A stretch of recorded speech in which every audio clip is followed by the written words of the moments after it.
Hello and welcome back to another episode of the New Wave Nerds. This week we're going to be beginning our Alien franchise retrospective in preparation for the end of the new FX series Alien Earth. We're going to begin by taking a look at Prometheus, so go ahead and let us know down in the comments what you think of this movie. I'm your host, Brennan Sem. And I'm Shayde Sim. Go like and subscribe for more nerd content and commentary like this. And let's roll that.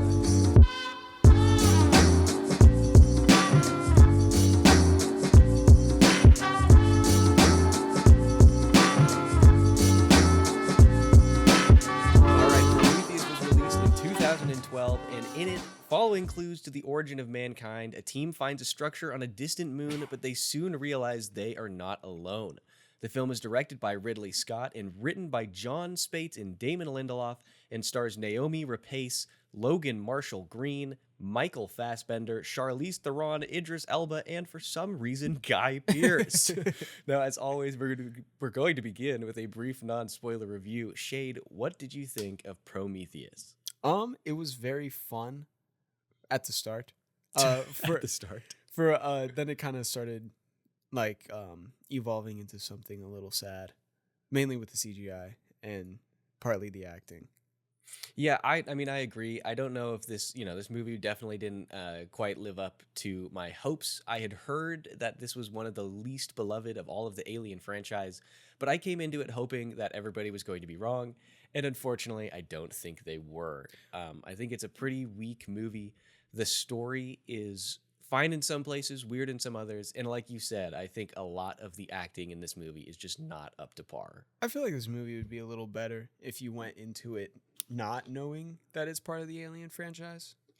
You know, because there's a lot of parts in this where I'm like, this feels like a whole different thing. Yeah. This doesn't feel like anywhere. You know, like this doesn't feel like Alien from the 80s, you know? Yeah. Which, I mean, of course it's in made in 2012, but like the Actually, Alien was released in 1979. oh big I had to look it up, so I was like pretty sure, but I didn't know. Yeah, no, I agree. This definitely doesn't feel Alien at all, and so I agree with you. I think if you're gonna make this movie and make it like a quasi prequel to that first movie, then you either need to. Well, if you're going to make it a prequel, you need to lean more into it. And if it's not going to be a prequel, I think it's just better served to be an original sci-fi movie. Like I told you this after I watched it, or I guess it was earlier today. I told you that I think if this movie were just an original idea, not connected to any franchise whatsoever, and you didn't change anything else about it, the movie would still have some low points, but then at least you'd get some extra points for making an original idea. Yeah. Which is something that, we complain about not a lot of studios and creatives making these days. Yeah. Well, there's a lot of things from this movie to where like you would think maybe would show up in some other Alien movies. Kind of like the engineers, you know. Well, the thing is, and okay, all right. Oh yeah. All right, shoot. we're gonna get into that. Technically, wasn't a spoiler, I guess. Yeah. But I was just about to spoil something hardcore, so we're gonna head into the spoiler section now. To address what you just said, the fact that the engineers don't appear in anything else does make sense because they specify early on in the movie that everybody's gone. Yeah. Nobody is left except for this one character who I think is actually referred to as the last engineer in the cast list. I could be wrong about that. It's a good name. It is. Last engineer. And then we have ghost engineer and sacrifice engineer. So we're really coming up with some interesting names here. It must suck to be playing the sacrifice engineer. Yeah. Which engineer did you play? Sacrifice. That was a sacrifice engineer. Oh, you're in the new Prometheus movie? I heard that's related to Alien. And you're like, yeah. I'm a sacrifice. No, I think this movie, even from the outset, as soon as the movie started, I was like, oh man, the acting here is not great. Yeah. It really, really struggles. And the thing is, there are a few good actors in here, people that we like, I mean, yeah. Oh, sorry. Yeah. Obviously, we have Michael Fassbender, who we've talked about a lot in previous videos, especially related to like the X-Men franchise. He's really great. He's doing some other stuff in which he's pretty good lately. Charlize Theron, Yeah. hit or miss, but I really liked her in Devil's Advocate. I like. Oh yeah, she was great in Devil's She Advocate. was, yeah. I was thinking, not Hitch. What's that superhero movie Will Smith played in? Is that not Hitch? No, the Hitch is like where he's like a wingman for Kevin, whatever that guy's name. Kevin something. Plays in a lot of Adam Sandler movies. Bro, I have oh, this is producer. I'm looking in the complete wrong area. I have no idea. If I'm gonna be honest with you, just go ahead and continue what you were talking. If I find it, I'll let you know. Well, she played in a movie with Will Smith and Hancock. Hancock, yeah. I really liked her in Hancock. I haven't seen Hitch or Hancock, so that's why I was confused. All right, I will say Hitch. It's a good movie. Yeah, okay. Yeah, okay. But anyways, yeah, Charlize Theron not doing her best work in this movie. Even like Idris Elba, who is a tremendous actor. Yeah. He's so great in almost anything he's in. He's even pretty good in Star Trek Beyond, a part in which he doesn't really have a lot to do, and I don't like the script in that movie. He's the bad guy. Crawl or whatever his name is.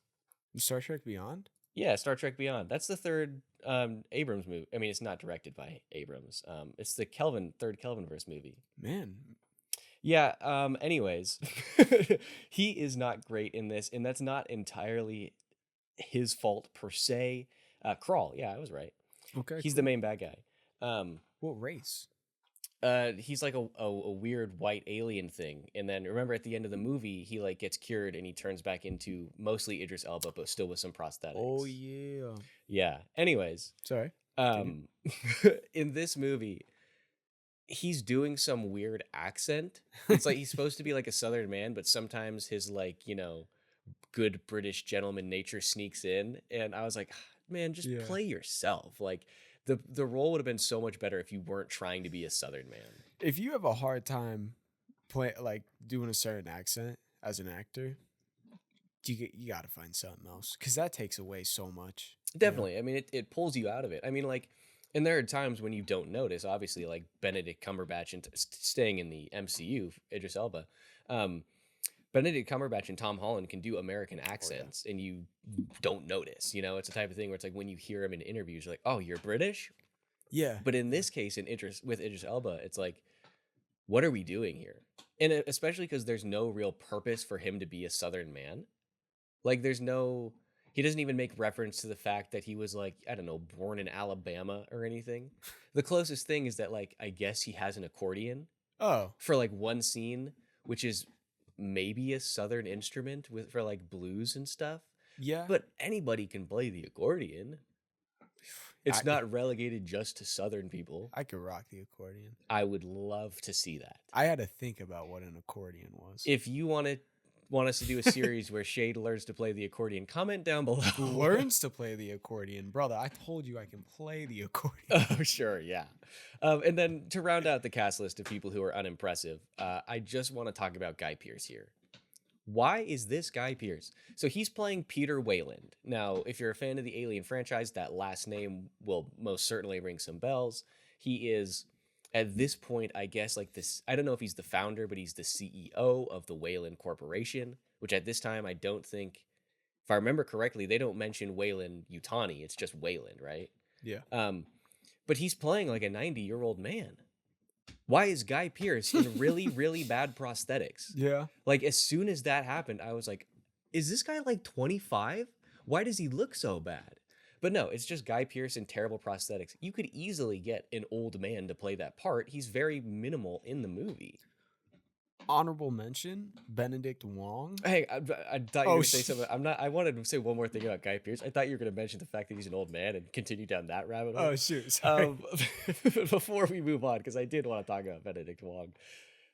Again, on the choice to cast Guy Pearce, it makes literally no sense. There are a million old actors, and the only way it would have made sense is if in like the last time we see him, like he takes some of the goo or whatever, or meets an engineer, and through some sci-fi magical nonsense that nobody's going to bother to explain, he like de-ages, and then he's Guy Pearce. Yeah. But there's nothing like that. It's just, I mean, I don't know how old he is. He was probably 35 or 40 around the time this movie was made. I'm not going to do that math right now. He was born in 67.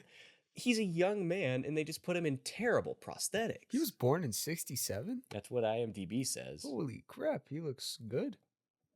Well, I don't know if that's a current picture of him. But yes, Guy Pearce, generally speaking, looks good. This is him currently. This still looks good. He still does look good. I like Guy Pearce a lot. He was good in Are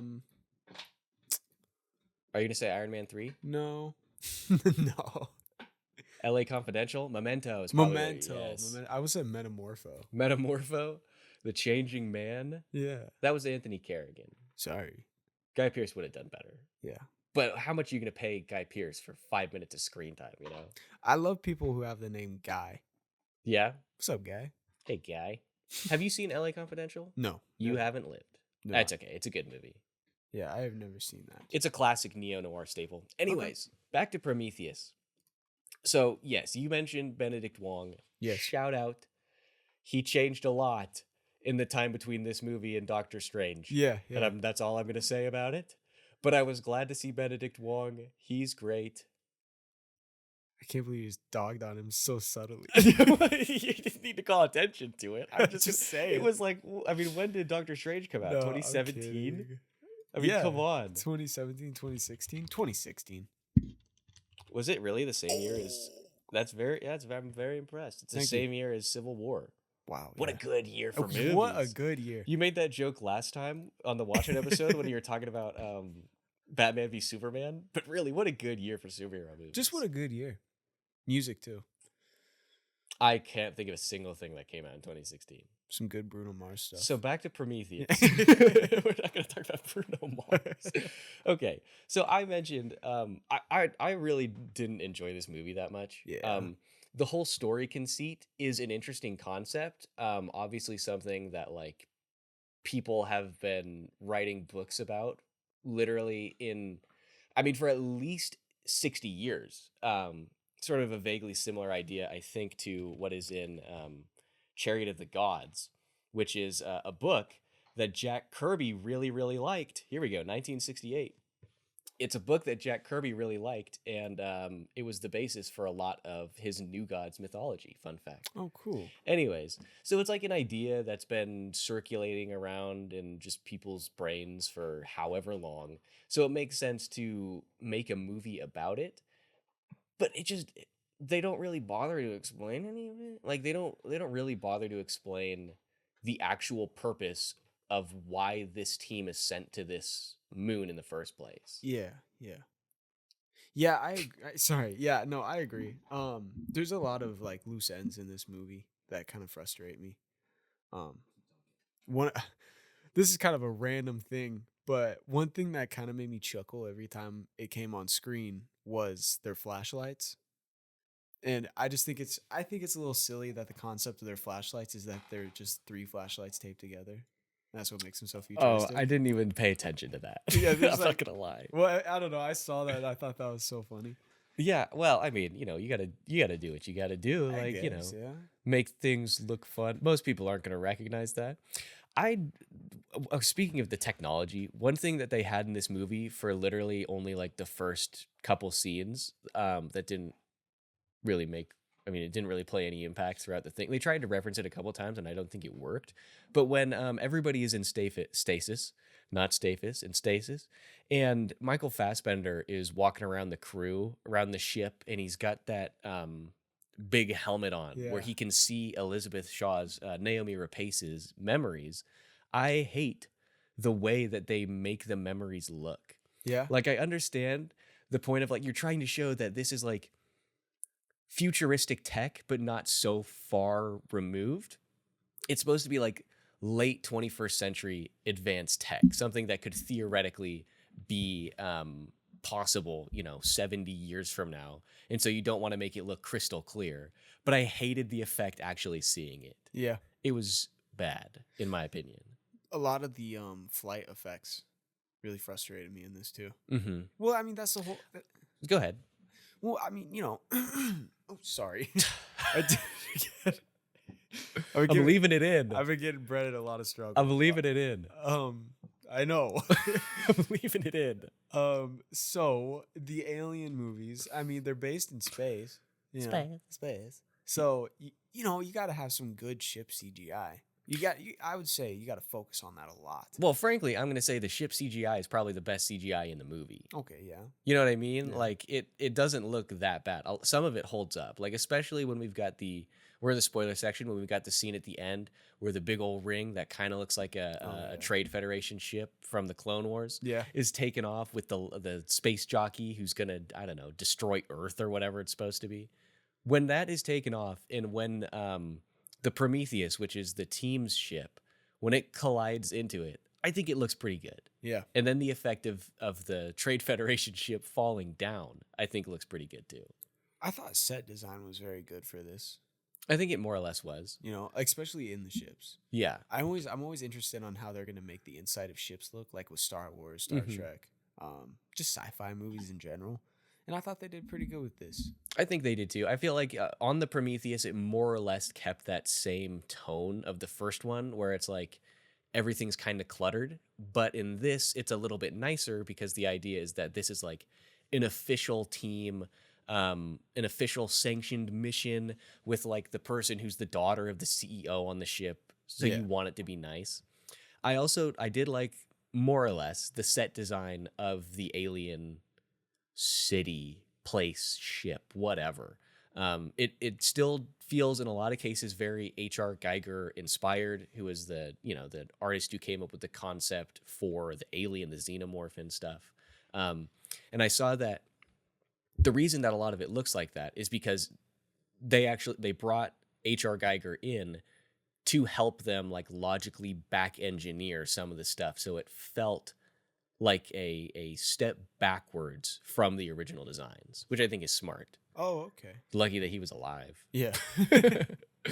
yeah. I think. Whoa, sorry. I choked over my own words. I think a lot of the times though with sci-fi movies, ships, the inside of ships look so uncomfortable. Mm-hmm. They never look comfortable. Well, that's the thing. I mean, unless you're living in some place that's like 4,000 years from now, I mean, the chances are. This is something that I really like about The Expanse. I'm glad I have another excuse to talk about it. Like, they talk about the fact that when you're on the ship, like, it doesn't matter what it looks like. It's going to be uncomfortable because to be able to generate enough energy to actually fly in space and for the vast distances that you have to, like, you just make do with what you have. Like, you cram stuff in.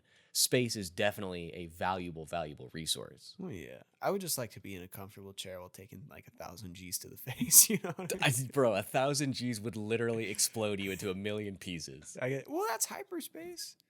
You know, we're not going to argue about the concept of hyperspace. Like, it's a sci-fi thing. I'm just saying, you said you want to sit in a comfortable chair and take 1,000 G's to the face, you would explode. Okay, if we're going to talk about a fake not fake, but a sci-fi fantasy, idea of how to traverse the stars, then we're having a different conversation entirely. Yeah, talking about their chairs right now. Hey, it's all about making it your home, because they're there for life. Well, yeah. How much space? How cluttered is your home right now? It's a tiny apartment. That's exactly my point. But I have comfortable chairs. Anyways, back to Prometheus yet again. Yes. So we talked about some of the cast lists. We talked a little bit about the story. Is there anything else in particular that really jumps out at you before we move into like best scene, best actor stuff? I really like the design of the engineer, like in itself, the looks of them. I don't know. I think they did something really cool with the face, making them baby smooth, making them purely white, and then just the amount of muscle they add on to them too. Yeah. And then the suits at the end look really cool too. So well, yeah, I mean, it's because it's a space jockey suit from the original Alien thing. Yeah, that scene, even though it lasts very briefly with the space jockey in the first one, there's a reason it's so iconic. I know, yeah. It everybody talks about it. It's like 5 seconds that they're by the space jockey. Well, that's the thing. That's one of the things where I'm like, okay, so at least they added something subtle about the other Alien movies. Well, and I mean that scene in and of itself was the impetus, or rather the basis for the story that they built here. Ridley Scott was like, I kind of want to do something about this space jockey thing. Yeah. And then they decided to make it, instead of having it be like an alien being in and of itself, but the space jockey look is that of an exosuit, which is why we see him put on, or why we see them take off the helmet when the head is separated. Oh, okay, yeah. It's a cool scene, by the way. Yeah, the CGI of his that disembodied head twitching around was bad. Yeah. But but apart from that, pretty good scene. Now, speaking of good scenes, Shade, what do you think is the best scene in Prometheus? Well, I'm when it comes to horror movies, this is gonna sound very morbid, but I'm a very good Christian man, so I don't mean it in a bad way. But I don't think this movie's a horror movie at all. yeah, no, it's not scary. I think there was like one point where I was like, ooh, that shivered my timbers slightly in my boots. I feel like they didn't even try to make it a horror movie, to be honest. Yeah, no. Anyways, favorite scene. It's the scene where they're looking at the big. I was talking to you about this outside, but it's the scene where they're they're looking at that big head. Yeah. To which you said I made a joke about your big head. Yeah, you Yes. son of It was a- a hilarious joke, and I'm gonna keep it to myself. I have a proportional. Look at this. Shut up and give me your favorite scene. They're looking at the head, and there's this little alien tentacle thing that pops out of the water, like the garbage compactor alien from Star Wars. Oh yeah. And they go up. The guy's like, "Oh my god, look at you!" And then it like wraps around his arm, and it breaks his arm, and then the other guy. He's like, he cuts it off and the acid spits all over his face. And then he like breathes in the very soft material glass and it just like suffocates his face. And I don't know. I thought when it comes to horror movies, I guess, yeah, this isn't really a horror movie. This is mainly just sci-fi.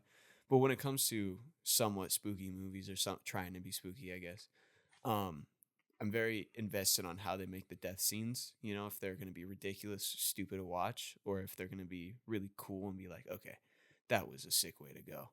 And this was a very fun one, and I really enjoyed that scene. This is one of the death scenes this is one of the scenes where I was like, yes, that piqued my interest. Yeah, no, that's fair. I had a really, really hard time. I told you this earlier. I had a really hard time picking out what I thought was the best scene. There were a couple candidates, but every time I was in the movie, there would be something where I was like, oh, that just ruined it for me. Whether it's not a great piece of acting or where it's some bad CGI or whatever. But eventually, I think I decided that I think the best scene is the one where it's just after the briefing and the two lead doctors here, Naomi Rapace and Logan Marshall-Green, they're meeting with the captain, who's Charlize Theron, and they go to her office. And when they're first there, there's a big hollow screen in the background, which is it's like a snowy mountain, like a snowy forest or whatever. And then halfway through the conversation, it switches to being like a field of wheat or whatever. And I thought that was really interesting because in the beginning with the cold forest, you're sort of imagining like a feeling of isolation with the cold, and then when you sit down, or rather when she sits down, it switches before that, but it switches to this field of wheat, which to me is sort of like the type of thing where it's like, we're trying to do something that is more homey, something that reminds you of home and the good times and makes you feel comfortable, which is when she is like laying down the law, being like, hey, I don't know what you think is going on, but I'm in charge here, bub. But then eventually she sits down at her desk and it's just her in front of this field of wheat. And for me, my sense of it suddenly switched from like a homey feeling back to a feeling of isolation, that you are alone in this vast expanse of wheat, similar to the way that you are alone and removed from all of society when you're on this alien planet. That's a lot deeper than mine. Well, I had to find something to latch on to. Well, that's a big reason why that scene was one of my favorite scenes, is because it was very hard to find a favorite scene in this movie. I don't know. It's not my favorite. Yeah, definitely not the best. Do you mind? Does producer Kong have some thoughts on Prometheus? He didn't watch any of the movie. I don't know what he has to say. Anyways, what do you think, or rather, who do you think is the best actor in this movie? Man, it's pretty rough choice. No, I'm just kidding. Michael Fassbender. Yeah. I mean, yeah, he did a good android. He was very subtle. He was very androidy. Mm-hmm. You know? I mean, he definitely in some ways felt like Ian Holm. My complaint, and I don't think this is because of him, it's because of the writing, is that it feels like there's too much of a personality given to him. Yeah. But I do like that, keeping with the sort of, original Alien theme, like a lot of the bad stuff in this movie happens because the android is just like running his tests and seeing what's happening, in the same way that Ian Holm in some ways causes a lot of the problems that we get in the original Alien movie. Yeah. I like that they kept that going. For me, sorry, I was about to ask you. I was going to say, you said Michael Fassbender, which I think is the choice, but just to be contrarian here, I'm going to say Benedict Wong. Yeah. Only had like 3 lines in the whole movie, and he was better than everybody else. Yeah. He was fine. I mean, I was really hoping for Charlize Theron to blow me away in this. I was really hoping for for Idris Elba to knock me off my feet, to take me away to Valhalla or whatever. He's dead, right? Yeah. Yeah. Yeah, he's dead. He's dead. I had to think about it. He got stabbed. Yeah. We're talking about Thor. Yeah, not Idris Elba. Idris Elba's alive and kicking. He's still. fine. He's chilling. He's gonna be 007.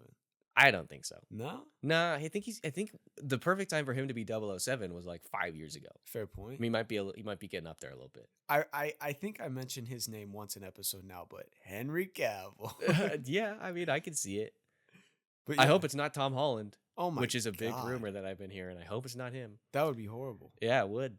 Could you imagine Tom Holland trying to be smooth and suave and hitting on, like, I don't know, the most attractive woman in the history of the world? I'll take it shaken, not stirred.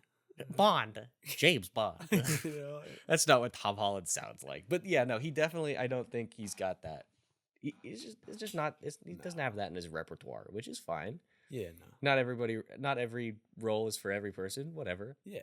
The other thing is it's tough to follow up Daniel Craig. It really is. He had a bad movie, and just the one. All the other ones have been good. Which one was bad? Quantum of Solace, Yeah? not great. Not the worst Bond movie ever, but it's easily the worst of Daniel Craig's. Yeah. Casino Royale. No, Skyfall. I'm gonna go Casino Royale or Skyfall. I love Skyfall. I'm gonna go Casino Royale. Although Skyfall, I think, as a whole movie, I like Casino Royale more than Skyfall. But, what the heck was I just gonna say? Same thing. Skyfall. Yeah, as a movie, I like Casino Royale more than Skyfall. But Skyfall, I think, has better moments. Oh, What were you gonna say? they got Adele for that. Sing the soundtrack. Yeah, It's Adele. yeah, it was pretty good. Let the sky No, fall. shut up. Anyways, Prometheus. Prometheus. Yeah, Benedict Wong, best actor in the whole movie. All right, any final thoughts before we close this bad boy out? I really like the engineers' race, and I'd like to see a little more of just their race. Yeah, we'd have to go even farther. Yeah, back we'd in have to time. go far back, but I thought they were really cool. Would you like a Prey style movie, but in the Alien franchise, where it's about the ancient cultures that have been impacted by the engineers?